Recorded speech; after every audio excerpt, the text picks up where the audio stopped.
5 leadership pitfalls to avoid today on Small Business Hustle. Thanks so much for joining me. I am going to share with you just 5 of the potential pitfalls in leadership. And if you are able to identify these in yourself or another, you can start helping to make the change to improve that leadership and make a difference in your organization.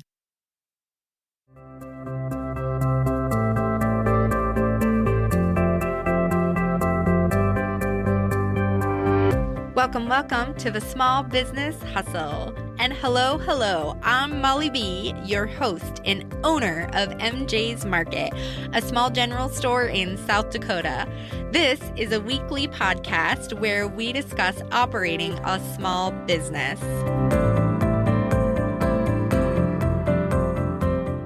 So glad you guys are able to join me today. We are going to talk about a really interesting topic today that has been talked about for ages in different ways, and it is how to transform your leadership style.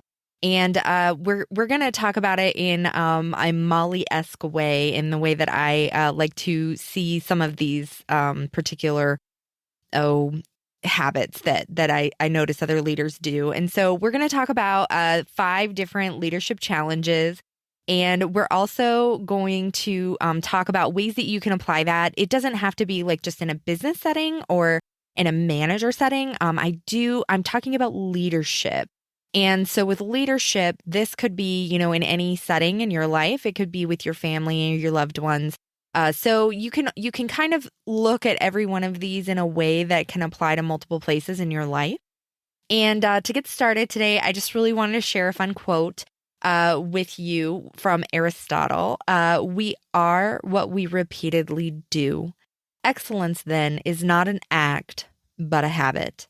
And I think what's really interesting about this quote for me is that it's what we are what we repeatedly do. So that means if you are not doing good leadership things like we talk about in the chat today, you will see how you're going to continue that cycle. And so you can really work on that excellence as a habit. And so the first thing I want to know is, have any of you really thought about what a toddler does when they get frustrated to try to get their way? Like what are some of the things that a toddler does to show that they're frustrated?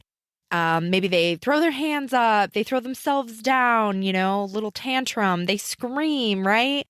They maybe toss things around to try and get their way. Is that kind of a good analogy of what you would see a toddler do when they get mad? Okay. Well, imagine the same with a manager or a leader that isn't highly developed. Okay. You've probably all seen this manager or this leader. They like to try to lead with fear or intimidation. So they try to kind of bully their employee into doing what they want or doing things how they want.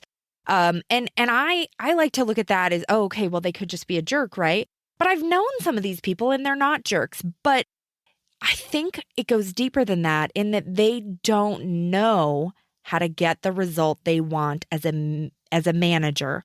And so really in that way, their management style is as developed as a toddler's emotional intelligence is developed. And so when you can really relate to that and see that, maybe it's yourself, maybe you are the one who is acting like a toddler when your employees aren't doing what you want.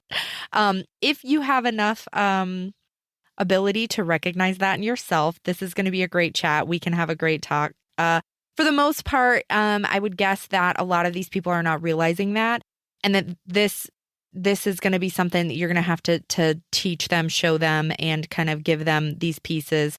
I don't know how you get them to stop being a toddler in their management style, but I will show some of the things that they resort to. And if you can see these behaviors in yourself, you can start to tweak them and make them a little bit better. So the first challenge is when a manager or a leader does not know what motivates your employee. This will just lead to disaster. It doesn't matter if you have a high school kid working for you. there's something that motivates them, right? And what is that thing? And it's not going to be a one size fits all. For some, let's say it's a high school kid. Let's stick with that. Some of them, it's going to be money. They want money, right? But you might think that it's a one size fits all because they all want money, but then you'll find out that some are different than others. And the fact that money only leads to what actually motivates them. They want money to hang out with their friends or to buy the things that they want. So now what is important to them is to have money to lead the lifestyle they want. The other one, maybe you have two high school students. The other one might be completely motivated by money because they want to save their money. They have a big picture plan.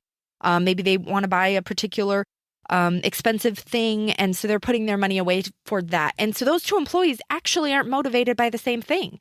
One is motivated by their lifestyle. The other is motivated by money. But it looks on the surface like they might both be motivated by money. So really not knowing what motivates your employee is a great way to lead to disaster. You really need to know what is their purpose here? Is it learning? Is it developing themselves, moving further on in life? Is this a stepping stone? Because, I managed a lot of people where I was a stepping stone for them. And that was okay for me because the job that I offered at the business that I was running was not always a glamorous role. And so I needed those people who were willing to do the stepping stone so that I could keep the business operational. I needed them. And then the people who it wasn't their stepping stone, I focused on developing them into leaders. But the people who were the stepping stone people, I said, okay, well, what is your motivation? And I would actually have conversations with them. I didn't specifically say, what motivates you? Because people don't answer that question. They don't know. They don't know how to do it. It just doesn't work. But I would learn that, okay, maybe this employee needs to build a resume. And so especially with a college student, if they were going to school for a particular field, I always wanted to know what that field was because then I would relate to them the things in the business that related. I had a psychology major once. And so I said, well, why do we put heavy things up by the front doors? Why do we put this water up at the front door? I don't know. I guess people really want water. I was like, okay, that might be part of it. But the other part is, people want water, but they aren't going to carry it through the store. So what are they going to do? They're maybe going to grab this water and they're going to put it in a shopping cart.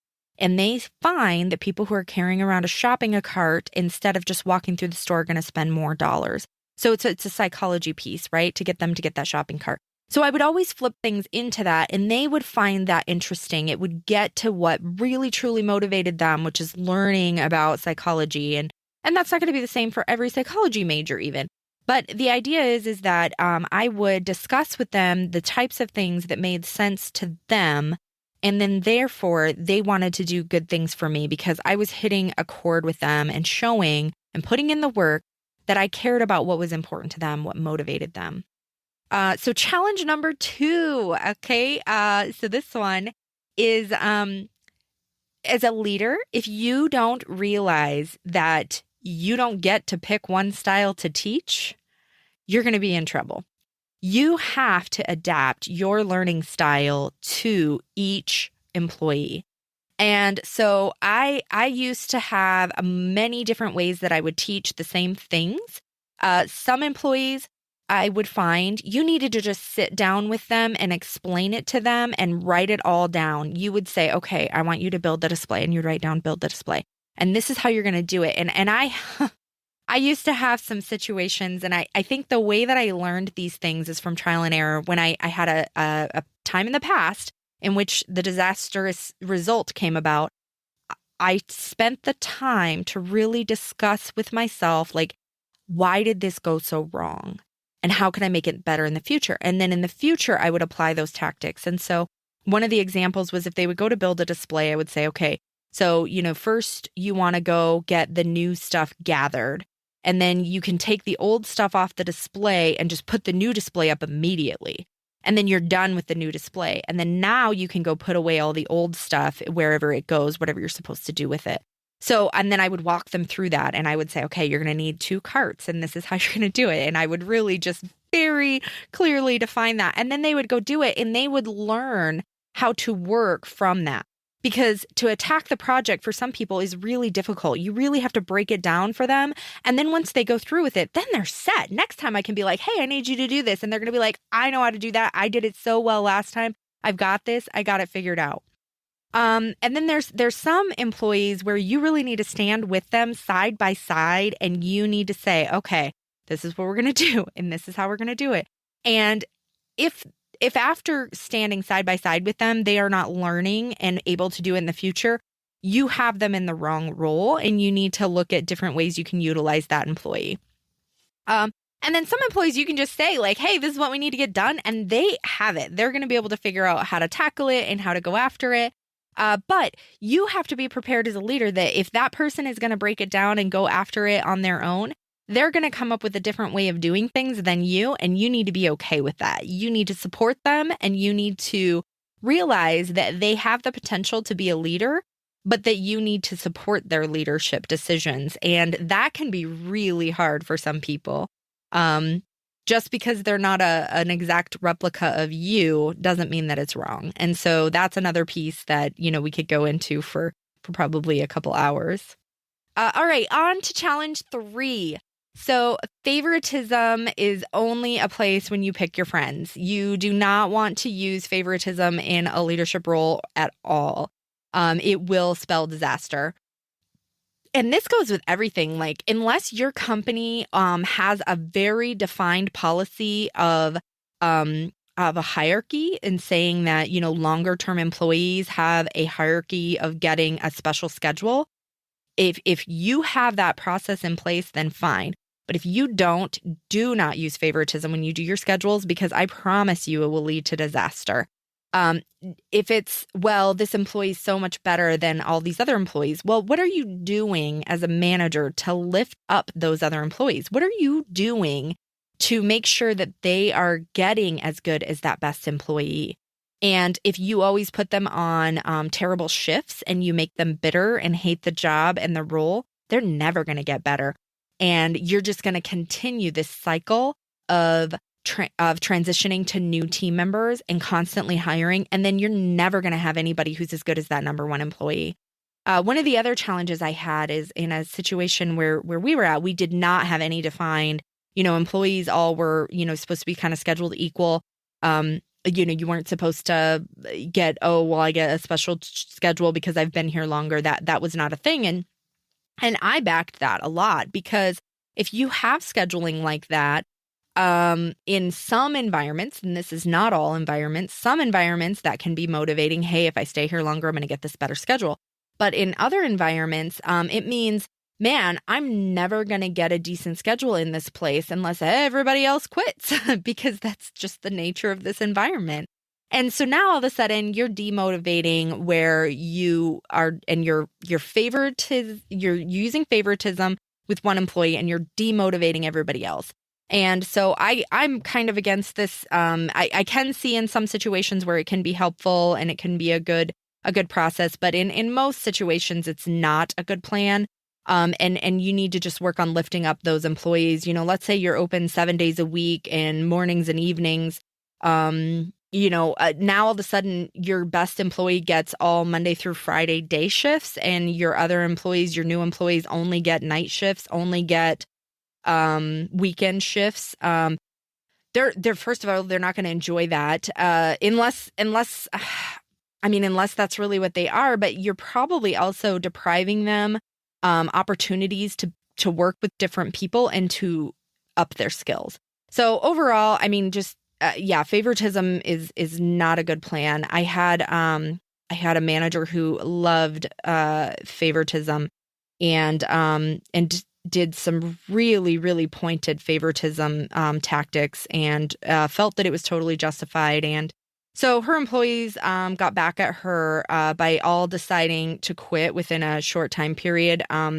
So she was short one employee.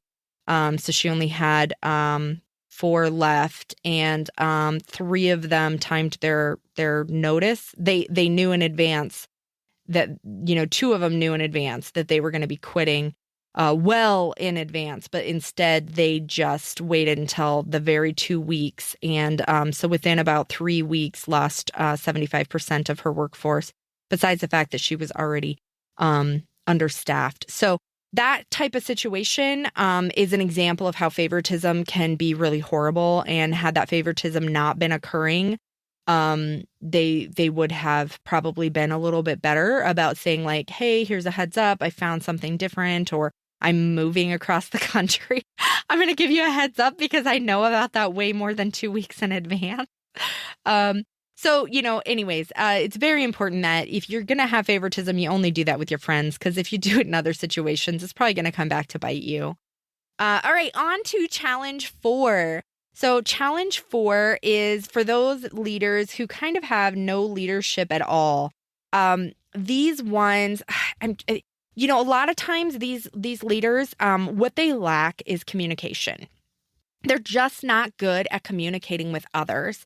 And this is a really hard one to redirect, because if they've gotten into a leadership role and didn't know how to communicate before they got there, they have now been validated in their lack of leadership and communication. And sometimes the role they had previous didn't require the same type of communication that their new role does. And so then that's where they fall flat. It is possible for them to improve it, but they're still going to have to see that it's a problem that they have. And sometimes that can be hard. A lot of times these types of leaders that are not giving that communication, that direction, also feel like it's just easier if I do it myself. Like, I know how to do this. I'm going to do it better. It's going to take me way longer to teach this other person how to do it. They'll probably mess it up anyways.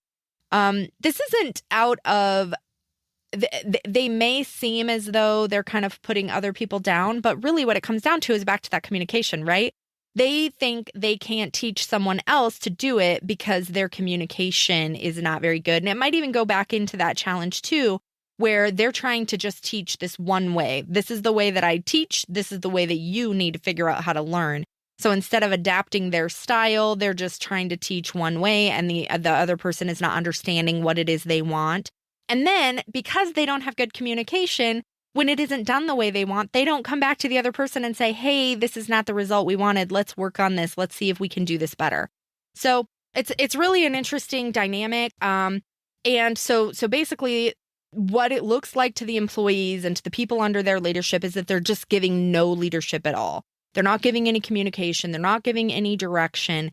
And so now if you have good employees mixed with maybe some lazier or more apathetic employees, what you're going to get is frustration of your good employees. And this is especially important to note.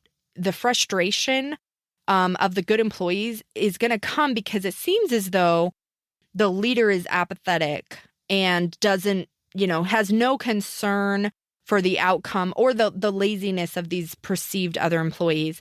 And so you can get a few different things that will happen. This also happens with that manager who leads by fear or by intimidation. What will happen is you'll get maybe a pack mentality. So maybe the person who is not very good at their job will be the odd man out. And so instead of trying to help that person and lift them up and make them part of the group, it's more natural for the pack to kind of push them out and to force compliance by bullying and ostracizing. And I don't even know if they really, really understood that that's what they're doing. It's just so inherent in our culture, in the way that we do things, and that to be aware of it is one of the most important things, because then you can go, oh my gosh, this is what's not working. And so really just, I always had challenges with this. Sometimes I would have some people who just weren't very good at their job. And so I would have a little bit of a challenge with just trying to prevent the odd man out mentality anyways. And I would say, is that how you really want to treat people? Is that how you really want to be? Like, if I saw it, I would try to stop it, and I would try to, discuss with them like, hey, maybe you need to try this, this, and this, but we don't ostracize people. That's not what we do here. Because I just never wanted to be the point of someone feeling that way. What an awful way to be, to make people feel that way. And so this is very apparent in situations where the leader does not give good communication and is not really showing leadership at all. And so that is definitely a huge problem. And if you can be aware of how you're not doing this and to try to correct it, and try to course correct on that. So another one, challenge 5, is always pointing out what is wrong. This is so prevalent in relationships. So in marriages, this is bosses do this a lot. This is just a huge scenario where we always have to point out what is wrong. This is wrong. That's wrong. The trash has not been taken out. The dishes aren't clean. Whatever it may be. Instead of going around and pointing out what is right. Okay. And so that is something that takes a lot of conscious effort. And depending on how you were raised and how you grew up, it might take an amazing amount of conscious effort to go around and say, this is what is right. This is what is good. And I always taught my managers that this is like putting deposits in the bank. So I can't come to you and say, hey, the store's a mess, if I've never put in any deposits, because saying the store's a mess, I'm displeased with what you've done, is a withdrawal from the bank, right? It's saying, hey, this is not good. We need to work on this. We need to fix this. But if I've deposited into the bank and said, wow, you have done X, Y, and Z really well, I'm so happy about that. Now I can come back in a week or a month or the next day and I can say, hey, this is not good. Because now all of a sudden I have earned some respect. I've earned some positive points. I have that deposit in the bank that I can take and I can say, hey, we need to do this better. And I don't have to get mad about it, right? I don't have to pull the toddler situation because I've already put the deposits in the bank. We can just have a good conversation. I don't need to do any kind of intimidation or any kind of fear. And why would I want to? Think about how that impacts you as a person to get angry and mad because something isn't done. Why not just have a calm and collected conversation to say, hey, I was kind of expecting this to be done and done well, and I don't see that that's the case. What is going on here? And have that conversation. And you know what? It's okay whether it's a good employee or whether it's an employee that you're having a problem with. They could give you every excuse in the book because maybe they really are just lazy. And that's fine. You still don't have to get angry. You need to go back to what is motivating this employee. And if you can figure out what motivates them, you're going to get better results. Okay.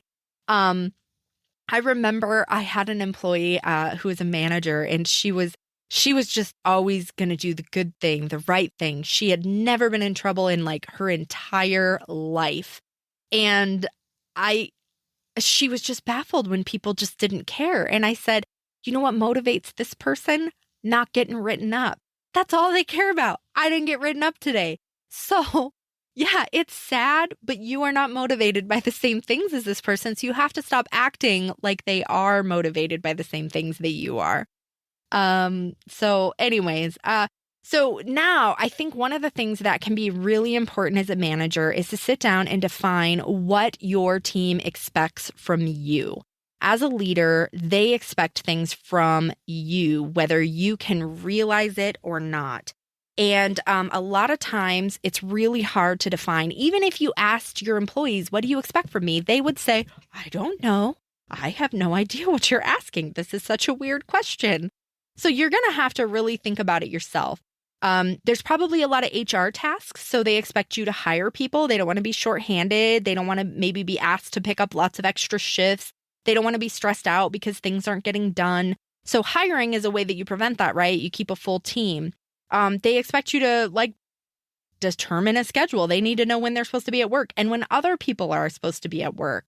And then they expect guidance and communication. They expect you to say, this is what we're going to do. This is how we're going to do it, because they want to just do those things. They want to be able to accomplish those tasks. And this is a really hard one for a lot of managers. They expect you to hold others accountable. So whether it's to hold them accountable to come to their shift, hold others accountable to do what you asked them to do.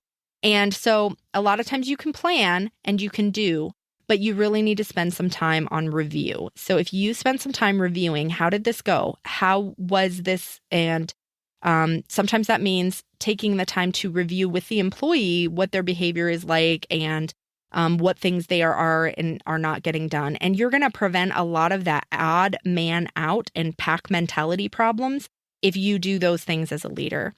So I'm so glad you guys got to join me with some of the pitfalls that I've seen in leadership through my different roles and different places. There's probably a bazillion more things that we could talk about, but we don't have all day. So I thought we would just touch base on those.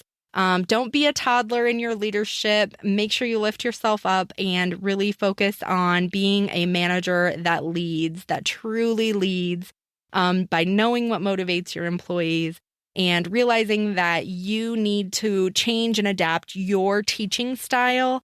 Don't play favorites. It's not a good situation. Make sure that you're communicating, giving that leadership, really being out there, and then focus on positivity in your life because it will just bring you so much more happiness.